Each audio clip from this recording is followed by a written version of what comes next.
जी। और कैसे, सब बढ़िया?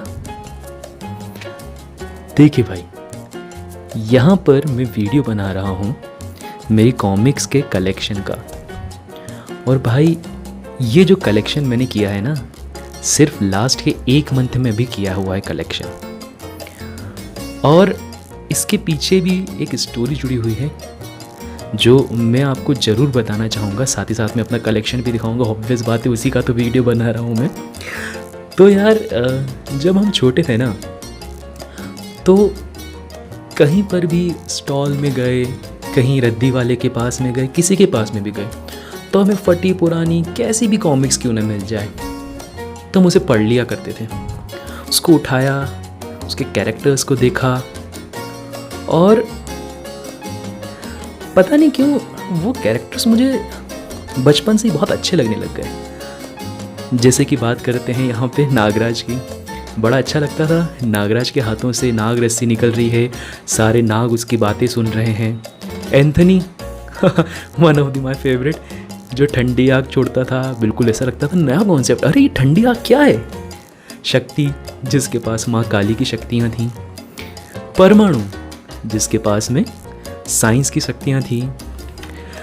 इंस्पेक्टर स्टील, जिसे हम आधा इंसान और आधा मशीन बोलते हैं। कोबी का पागलपन, डोगा का गुस्सा, देशभक्त डिटेक्टिव तिरंगा। इसके अलावा ध्रुव, आप इसको one of the best character बोल सकते हैं, बिकॉज ध्रुव जो है ना, सिर्फ और सिर्फ अपने दिमाग का सबसे ज़्यादा यूज़ करता है भाई, और वो उसका सबसे बेस्ट पार्ट है। तो यार बात वही है कि छोटे में इतने पैसे नहीं थे, जो भी कुछ था मिल रहा था ले लिया। बट जैसे जैसे बड़े होते गए वैसे वैसे हम खुद कमाने लग गए, और कमाने के बाद में क्या हुआ, ठीक है, हम लोगों ने फिर ये कलेक्शन करना स्टार्ट कर दिया। ठीक, अब देखिए ज़्यादा नहीं बोलता हूँ, अब सीधे अपने आप टॉपिक पे आता हूँ। देखिए, पहले मैं आप लोगों को जो मेरी सिंगल शॉट कॉमिक बुक्स हैं उनके बारे में बता देता हूँ। पहली बुक है कोहराम।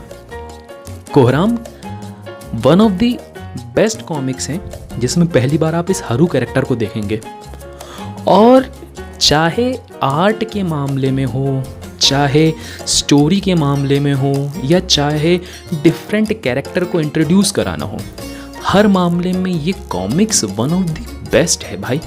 स्टोरी के मामले में तो भैया बहुत ज़्यादा बेस्ट है, उसका मैं आपको बताता हूँ। ये देखिए, आप देख रहे हैं इसकी विड्थ, इतनी मोटी कॉमिक्स है जिसमें आपको भर भर के स्टोरीज मिलेंगी, जिसमें काफ़ी कुछ आपको इंटरटेनिंग मिलेगा भाई, नए नए कैरेक्टर मिलते हैं। तो ये कोहराम मेरी सिंगल शॉट की फेवरेट कॉमिक है। इसके बाद में ज़लज़ला, सेम इसी कैटेगरी में भाई, सेम इसी कैटेगरी में। विड्थ देखो आप इसकी, और इसमें भी यार आप देखो इनका आर्ट, इसमें कलरिंग और फिनिशिंग, और मतलब डायलॉग्स भी इसमें इतने बढ़िया हैं। और कॉन्सेप्ट तो भाई महामानव, one of the best concept है, जिसमें इंसान को ये बता दिया कि अगर वो अपनी लिमिट्स को क्रॉस करता है तो वो कितना, सॉरी लिमिट्स को क्रॉस नहीं करना, मतलब कि मानव का एक बहुत ज़्यादा अपडेटेड वर्जन, जिसको महामानव कहा गया है। वन ऑफ द बेस्ट यार भाई, हेड्स ऑफ जिसने भी इसे लिखा है भाई, रियली हेड्स ऑफ भाई। ठीक, तो ये दो मेरी थी वो कॉमिक्स जो वन शॉट सबसे फेवरेट मुझे लगी। इसके अलावा मैं बात करूँगा मेरा फेवरेट कैरेक्टर, जो कि मुझे पूरे राज कॉमिक्स में सबसे ज़्यादा पसंद है। मुझे नहीं पता आप लोग कैसे रिएक्ट करेंगे, बट भाई मुझे पसंद है, मुझे पसंद है गोजो। ठीक है, ये गोजो की सबसे पुरानी जो कॉमिक्स हुआ करती थी ये वो हैं।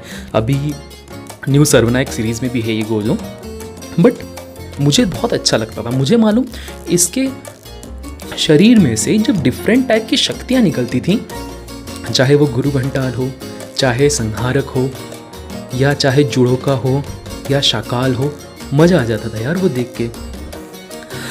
यहाँ पर गोजो बिल्कुल क्लासिक, और आप सभी को मालूम है ओल्ड इज़ गोल्ड।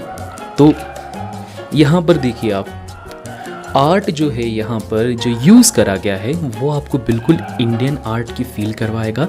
ये कोई मांगा आर्ट नहीं है, या ना ही ये कोई डीसी या जस्टिस लीग, डीसी या मार्वल से इंस्पायर्ड आर्ट है। ये प्योर इंडियन आर्ट है भाई।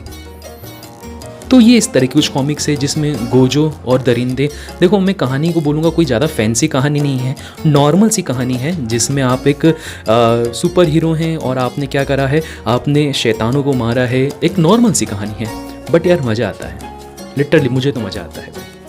ये 3 कॉमिक्स हैं मेरे पास में अभी, गोजिला का महासंग्राम, तानाशाह गोजो और दरिंदे। इसके अलावा सिंगल में मेरे पास में है सुपर इंडियन, जिसमें ये है केमिकल लोचा। अच्छा, ये जो आर्ट है मुझे ये काफ़ी ज़्यादा मांगा से इंस्पायर लगा। डोंट नो आप कैसे इस चीज़ को सोचेंगे, आपको कैसे लगेगा ये कि मैं क्या बोल रहा हूँ, बट लिटरली मैंने मांगा भी पढ़ी हुई है तो मुझे ये मांगा से इंस्पायर्ड बहुत ज़्यादा लगा। हाँ, फाइन आर्ट है ये, ज़रूर मैं मानता हूँ, आपको डिटेलिंग काफ़ी ज़्यादा अच्छी मिलेगी, इंकिंग और कलरिंग वगैरह भी बहुत अच्छी इसमें मिलेगी, और स्टोरी का तो ठीक क्या बोलना, जैसे जैसे राइटर चेंज होते जाते हैं वैसे वैसे स्टोरी अपडेट होती जाती है। ऑब्वियस बात है, किसी को पसंद आती, किसी को पसंद नहीं आती है। सो नाइस बुक, और आर्ट, कलर, स्टोरी ठीक है, अच्छा है। इसके बाद में फिर थोड़ा पुराने पे चलते हैं, महारानी कॉमिक बुक, जिसके अंदर वही गोजो है। इसमें गोजो की पावर को अगेंस्ट कर दिया गया सभी सुपर हीरो के। सो मेरे को तो अच्छा लगा भाई यार, मुझे अच्छा लगता है गोजो को पढ़ना बार बार। तो ये वही गोजो का पार्ट है, और इसका आर्टवर्क मिड एरा का आर्टवर्क है जो मुझे वाकई में बहुत ज़्यादा पसंद है। मॉडर्न एरा का भी आर्टवर्क किसी किसी कॉमिक्स में बहुत ज़्यादा मुझे पसंद है, ठीक, और ओल्ड का तो क्या कहना, वो तो क्लासिक है भाई। तो ये अच्छा है, 1 टाइम रीड है महारानी कॉमिक्स। इसके बाद में ये 2 कॉमिक्स हैं मेरे पास में फाइटर टोड्स की, एक है वैलेंटाइन और एक खेल। ये ऐसी कॉमिक्स हैं जिनको आपको बिल्कुल फ्री टाइम पे पढ़ना है, और जब आप स्ट्रेसफुल हों तो बिल्कुल इन्हें समय दीजिए, इसे पढ़िए आप। स्ट्रेसफुल टाइम में जब आप पढ़ेंगे ना तो इसमें इनके जो बचकानी सी हरकतें होती हैं, या फिर जो बच्चों वाली हरकतें होती हैं, जो नादान बच्चे होते हैं, ऐसी कुछ स्टोरी मुझे यहाँ पर लगी। सो बिल्कुल आप फाइटर टोड्स को टाइम दीजिए, पढ़िए, बहुत मज़ा आएगा आपको। अभी पावर्स वगैरह की बात करें तो भाई जैसे कि आपको दिख रहा है, एक कंप्यूटर चलाने में एक्सपर्ट है, एक तलवार चलाने में एक्सपर्ट है, एक तीर धनुष चलाने में एक्सपर्ट है, और एक पोल चलाने में, दैट मीन्स डंडा चलाने में। सो ये इनकी पावर्स हैं। अच्छा, मैं जब ये कॉमिक्स कलेक्ट कर रहा था तो मुझे ये 2 कॉमिक्स दिखाई दी, इसका कवर पेज मुझे बहुत इंटरेस्टिंग लगा तो मैंने इसको ऑर्डर कर लिया। बेसिकली मैंने ऑर्डर एक ही करा था, मैंने रक्त पिपासु करा था। तो रक्त पिपासु अच्छी कॉमिक थी, इंटरेस्टिंग थी। इसको पढ़ने के बाद में जब मैं एंड पे पहुंचा तो मुझे पता चला भाई यार ये तो सिंगल पार्ट में नहीं है, इसका एक और पार्ट है। आर्ट तो भैया बहुत अच्छा है, स्टोरी लाइन भी बहुत अच्छी है। तो ये पढ़ा, इसको पढ़ने के बाद में मुझे ये कॉमिक्स अच्छी लगी, तो इसका फिर सेकंड पार्ट ऑर्डर करा, मोतुड़ा ऑर्डर करने के बाद पता चला कि भाई इसका एक पार्ट और है, 500 फंदे। तो मैं अभी अपडेट होने के लिए बैठा हुआ हूँ कि कब ये अपडेट हो, और ये अपडेट होने के बाद में कब इसका 3rd पार्ट में मुझे मिले। तो अच्छी है, 1 टाइम रीड है कॉमिक्स ये भी, तो बढ़िया, आप इसको बिल्कुल पढ़ सकते हैं, नो डाउट भाई, नो डाउट। अब देखो, इसके बाद में मैं यहाँ पे बताऊँगा मेरी सबसे पहली सीरीज़ जो मैंने पढ़ी थी और मुझे पता चला था कि कॉमिक सीरीज़ में भी आती है भाई, वो थी ये ड्रैकुला। तो इसका मेरे पास में पहले बोल दूँ 3rd पार्ट नहीं है, मैं वही वेट कर रहा हूँ अभी कि कब ये ऑनलाइन अवेलेबल हो और मैं इसका 3rd पार्ट परचेस कर पाऊँ। और आपको एक सीरियस बात बताऊं, सबसे पहले मैंने इसका 3rd पार्ट पढ़ा था जब मैं छोटा था, तो मुझे कहीं से रद्दी वाले के पास में से एक फटी पुरानी बुक मिल गई थी, ड्रैकुला का अंत, जिसका शायद देखो फ्रंट तो था ही नहीं, कवर जो था वो तो था ही नहीं, इवन दो उसके शुरू के 2 पेज भी गायब थे, बट जैसी भी थी मज़ा आ गया था वो कॉमिक्स पढ़ के। तो फिर उसके बाद में मैं ऑब्वियस बात है छोटा था तो कहाँ से मैं कलेक्ट करता, तो मैं खूब सर्च तो करता था नेट पे कि इसकी सीरीज़ क्या है, इसके साथ में क्या है क्या नहीं है, बहुत देखता था। बट ठीक है, अब अवेलेबल है, अब मैं ले सकता हूँ, तो मैंने खरीद ली। तो भाई इसमें था पहला ड्रैकुला का हमला। स्टोरी वाइज बात की जाए तो ये हॉलीवुड मूवी के जो ड्रैकुला है ना, उससे तो भाई बहुत ज़्यादा खतरनाक है। ये पता नहीं कैसा पागल ड्रैकुला है, बार बार इसको मारते हैं ना, ये फिर भी जिंदा हो जाता है। आर्टवर्क बहुत अच्छा, स्टोरी लाइन बहुत अच्छी, और इसके अंदर बहुत सारे कैरेक्टर को भी इंट्रोड्यूस करा गया है। जैसे मैंने लॉरी जो है इसके अंदर, जो ड्रैकुला को ख़त्म करने वाले पहले संत जो थे उनके ही वंश की थी, तो उसके बारे में मैंने फर्स्ट टाइम जाना। ध्रुव तो ऑब्वियस बात है भैया, एवरग्रीन बंदा है, चाहे आप इसके सामने शैतान ले आओ, चाहे हैवान ले आओ, चाहे कोई भी ले आओ, ये हर किसी से मुकाबला कर सकता है। तो यहाँ पर भी इसने यही करा। बहुत अच्छी कॉमिक्स है, बहुत अच्छी सीरीज़ है, पर मेरी शिकायत यही है कि इसमें ड्रैकुला मरता क्यों नहीं है यार। हर बार मारो मारो मारो फिर जिंदा हो जाता है, पता नहीं क्या पागल है ये ड्रैकुला। ठीक है, पहली कॉमिक्स ड्रैकुला का हमला बहुत बढ़िया। सेकंड नागराज और ड्रैकुला, कवर पोस्टर देख के ही आप लोग को लगोगा अरे भाई साहब क्या कवर पोस्टर बनाया है, ड्रैकुला को कंप्लीटली डिफाइन करता हुआ कि जिसको भी काटेगा उसको ड्रैकुला बना देगा। आप खुद ही देख सकते हैं कवर पोस्ट। सेम उसी तरह से जो इसका मैनेजिंग स्टाइल था, आर्ट वर्क वगैरह था, थोड़ा सा ये मिड एरा का है। सो ऑब्वियस बात है मिड एरा के आर्ट वर्क तो मुझे बहुत अच्छे लगते हैं, तो इसका आर्ट वर्क मुझे बहुत अच्छा लगा। और स्टोरी वाइज बात करूँ तो भाई स्टोरी तो इसकी वही कंटिन्यूटी में है, वापस से वही ड्रैकुला को मारने की कोशिश की जा रही है, पर उल्लू का पट्टा मरा नहीं है इसमें भी। थर्ड पार्ट नहीं है तो बता नहीं सकता हूँ आप लोग को। थर्ड पार्ट अगर मेरे पास में जैसे अपडेट होगा तो मैं वैसे ही आपको उसके बारे में बता दूंगा। फिर नेक्स्ट है इसका लास्ट पार्ट कोलाहल, ठीक है, जिसमें फाइनली ड्रैकुला को मार दिया, ये बताने की कोशिश की गई है। एंड नहीं बताऊंगा, ड्रैकुला मर गया है, उसकी आत्मा भी जो है पहुंच गई। कहां पहुंच गई नहीं बताऊंगा, जरूर पढ़ना ये सीरीज, जरूर पढ़ना भाई, बहुत ही अल्टीमेट सीरीज है ये। तो ये सबसे फर्स्ट सीरीज थी जो मुझे मिली और मैंने पढ़ी, मुझे मज़ा आ गया भाई। इसके बाद में भाई साहब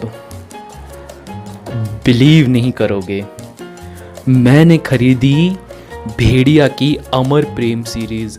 भाई साहब इसमें 18 कॉमिक्स हैं, can you believe that, 18 comics.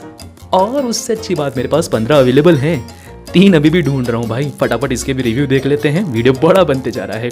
जैसे इसके अंदर आपके पास में है पहला प्रेम ऋतु, अच्छी कॉमिक्स है भाई, लव स्टोरी और माइथोलॉजी और डिफरेंट टाइप के कैरेक्टर, जादुई कैरेक्टर, पावरफुल कैरेक्टर, जो ट्राइबल कैरेक्टर्स होते हैं, इन सभी के बारे में बहुत अच्छे से बताया गया है। प्रेम ऋतु, फिर आया कोबी प्रेम, फिर आया गुरु भोकाल, फिर आया कोबी दक्षिणा, और ये इसी सीक्वेंस में भाई। फिर अमर प्रेम, प्रेम बला, फिर प्रेम नाखून, थोड़ा सा अजीब सा लगा था, प्रेम नाखून नहीं है, इट्स प्रेम नाखून, ठीक। फिर आया अगला हमारे पास में प्रेम हिरण, और भाई साहब ये जो है ना अवधूत, ये वो एक कॉमिक्स थी जिसके कारण ये मैंने पूरी सीरीज पढ़ी है। One of the best character, अगर इसको अच्छे से यूज़ करा जाता ना, तो मैं बोल रहा हूँ अभी भी इस कैरेक्टर जो ये मेन कैरेक्टर नहीं है भाई, ये साइड कैरेक्टर है, बट अगर आप इसको अच्छे से यूज़ करते ना तो इसमें इतना बढ़िया पोटेंशियल है कि आपको मज़ा आ जाता।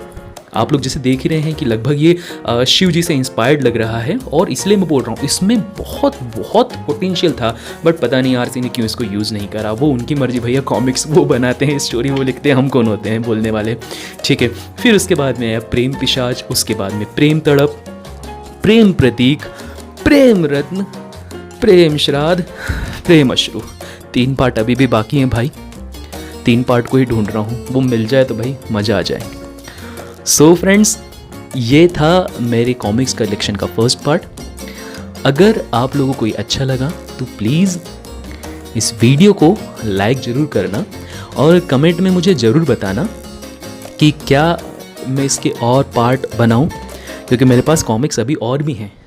और साथ ही साथ मैं आप लोगों से मैं सजेशन भी चाहता हूं कि क्या मैं सिंगल कॉमिक्स का भी रिव्यू करूं। जैसे ये वीडियो तो बड़ी बन गई, 13 मिनट की बन गई, तो आप चाहते हैं अगर मैं सिंगल कॉमिक्स का रिव्यू करूं और जो मेरी बताई गई कॉमिक्स है उसमें से किसका रिव्यू करूं, तो ज़रूर आप मुझे बताइएगा। जो स्टोरी है मैं ज़रूर आपको बताऊंगा, बट एक डिफरेंट ट्विस्ट के साथ में, और कुछ एक्स्ट्रा मेरी तरफ से आपको कुछ एक्स्ट्रा करके मैं ऐड करके उस स्टोरी को सुनाने की कोशिश करूँगा। तो ओके फ्रेंड्स, ये हो गया वीडियो ख़त्म। अब मिलते हैं नेक्स्ट वीडियो में, तब तक के लिए जुनून जिंदा रहना चाहिए।